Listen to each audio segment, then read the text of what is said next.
સમાચાર તસ્કરોએ મંદિરને બનાવ્યું છે નિશાન। ભાયલી સ્ટેશન સ્થિત જૈન મંદિરમાં ચોરીનો બનાવ। દાનપેટી સહિતની કિંમતી વસ્તુઓ ઉઠાવી ગયા। મંદિરમાં ચોરીની ઘટના સીસીટીવીમાં કેદ થઈ। બે તસ્કરો મંદિરમાં ગર્ભગૃહ સુધી પ્રવેશ કરી ચોરીને આપ્યો અંજામ। એક તસ્કર બહાર ઊભો રહી રેકી કરતો જોવા મળ્યો। સીસીટીવી ફૂટેજમાં દેખાયો અટલાદરા પોલીસે સીસીટીવી ફૂટેજના આધારે તસ્કરોની શોધખોળ હાથ ધરી। આ તરફ ભાવનગરમાં પશુઓની ચોરીના બનાવ સીસીટીવીમાં કેદ થયા છે। પશુ તસ્કરી કરતી ગેંગનો એક સાખરીત પકડાયો છે। સીસીટીવીમાં જોઈ શકાય છે કે કાળા રંગની કારમાંથી કેટલાક શખ્સો જાહેર રોડ પર બેઠેલા પશુઓને પકડીને કારમાં ભરી દે છે। પોલીસે આ મામલે ગેંગના મોબિન કુરેશી નામના શખ્સને કાર સાથે પકડ્યો છે। આ ગેંગે કારની પાછળની સીટનો ભાગ હટાવી દીધો હતો અને તેમાં ઢોરને ભરતા હતા। પોલીસની તપાસમાં અન્ય 3 ઇસમોના નામ ખુલ્યા છે, જેને પકડી પાડવા માટે એસઓજીની ટીમ દ્વારા કાર્યવાહી હાથ ધરાઈ છે। કારમાં પૂરી પકડાયેલા પશુને કતલખાને વહેંચવામાં આવતા હતા।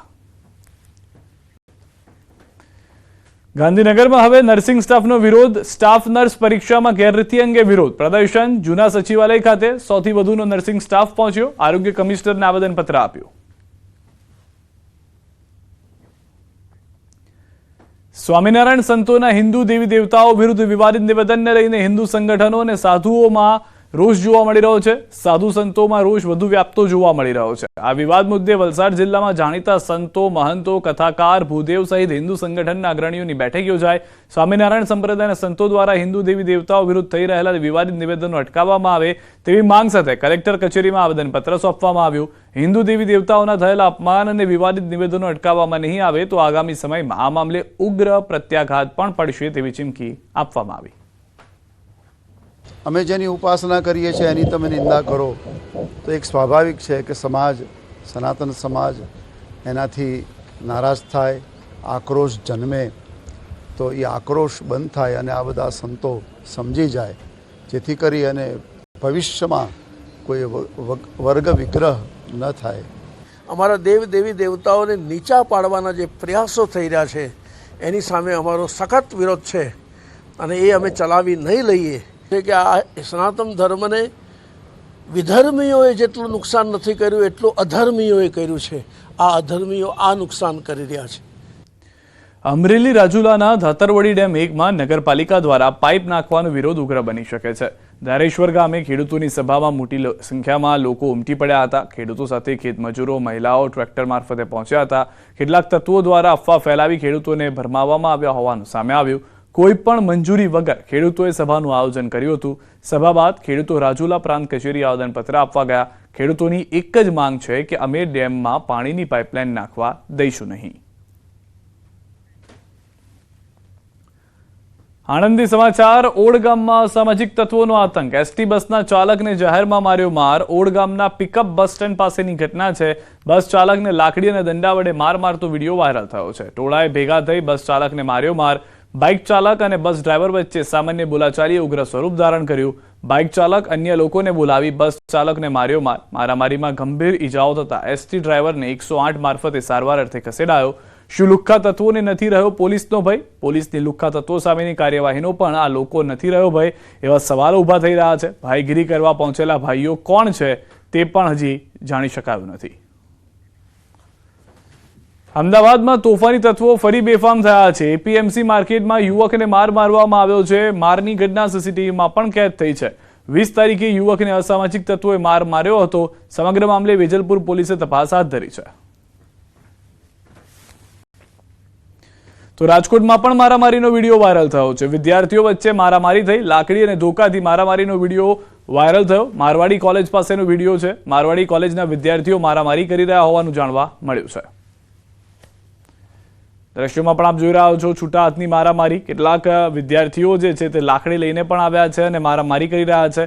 તમામ વિદ્યાર્થીઓ મારવાડી કોલેજના જ હોવાની હાલમાં પ્રાથમિક જાણકારી છે। હવે આ જે ઘટના ઘટી છે, પોલીસ જે સરઘસ કાઢી રહ્યું છે, જે ગુંડાઓનું લિસ્ટ બનાવી રહ્યું છે, તેની અસર જોવા નથી મળતી, તેનો આ પુરાવો છે।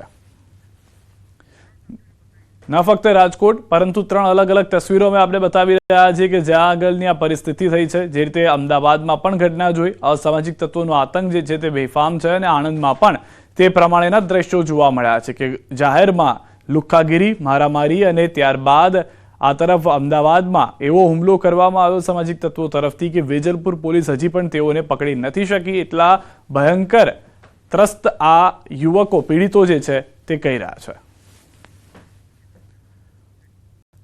તો રાજ્યમાં અસામાજિક તત્વોના ગેરકાયદે બાંધકામોને દૂર કરવાની કાર્યવાહી યથાવત છે. સુરતના ખડોદરાના આઝાદનગરમાં પોલીસની સાથે રાખવામાં આવી હતી એસએમસીની કાર્યવાહી જોવા મળી. અસામાજિક તત્વ ભરત ભોજાભાઈ ગોહિલના ગેરકાયદેસર દબાણો દૂર કરાયા છે. માથાભારે તત્વ ભરત ગોહિલ પર 7 જેટલા ગંભીર ગુના નોંધાયેલા છે અને તેણે સરકારી જમીન पर ગેરકાયદે દબાણ કર્યું હતું.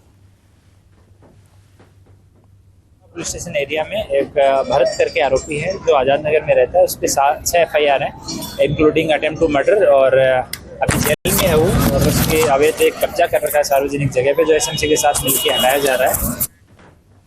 છોટાઉદેપુરમાં 65 વર્ષ જૂના દબાણ પર દાદાનું બુલડોઝર ફરી વળ્યું છે. પોશ વિસ્તાર ગણાતા પેટ્રોલ પંપ 4 રસ્તાથી એસટી ડેપો સુધીની સરદારનગર સોસાયટીના બંગલાઓ સામે સરકારી જગ્યાઓ પર કમ્પાઉન્ડ વોલ કરી દબાણો કરાયા હતા અને કેટલાક વર્ષોથી કમ્પાઉન્ડમાં પાકી દુકાનો બનાવી દેવાઈ હતી, જેમાં સુપર માર્કેટ સહિત અનેક મોટી દુકાનો કાર્યરત હતી. તો રહીશોએ પણ સરકારી ધારાધોરણ મુજબ તેમને આ જગ્યા ફાળવી આપવા માંગ કરી હતી, જેનો પ્રશાસન દ્વારા સ્વીકાર કર્યા બાદ આવા 22 બંગલા ધારકોને તંત્ર દ્વારા નોટિસ પાઠવી દબાણો દૂર કરવા જણાવવામાં આવ્યું હતું, જેના પગલે મોટાભાગના દુકાનદારોએ સ્વૈચ્છિક દબાણો દૂર કર્યા અને આજે એસડીએમની આગેવાનીમાં દબાણો પણ અન્ય દૂર કરવામાં આવ્યા. ઘણા આ કુલ 22 જેટલા દબાણો હતા અને આ જગ્યા સરકારી જ છે અને 22 જે દબાણો છે એમાંથી ઘણી બધી દુકાનો હતી. કેટલાક જગ્યાએ એમણે બહાર કમ્પાઉન્ડ વોલ કરેલી હતી અને એ રીતે સરકારી જગ્યા પર દબાણ કરેલું હતું, એટલે એને અમે દૂર કરવાની કાર્યવાહી કરીએ છીએ. બસ અમે સ્વૈચ્છિક એ લોકોને નોટિસ આવી એટલે અમે સ્વૈચ્છિક અમારી જાતે તોડેલું છે. અમે ગવર્મેન્ટ જોડે માગણી કરી હતી પણ એ લોકોએ ના મંજૂરી કરી, એટલે પછી અમે એ લોકોએ નોટિસ આવી એટલે આજે અમે સ્વૈચ્છિક અમારી જાતે તોડી કાઢેલું છે. તરફથી 2002ની નોટિસ મળતા અમે અમારા ખર્ચે સ્વખર્ચે અમારા માણસો લગાડીને અમારી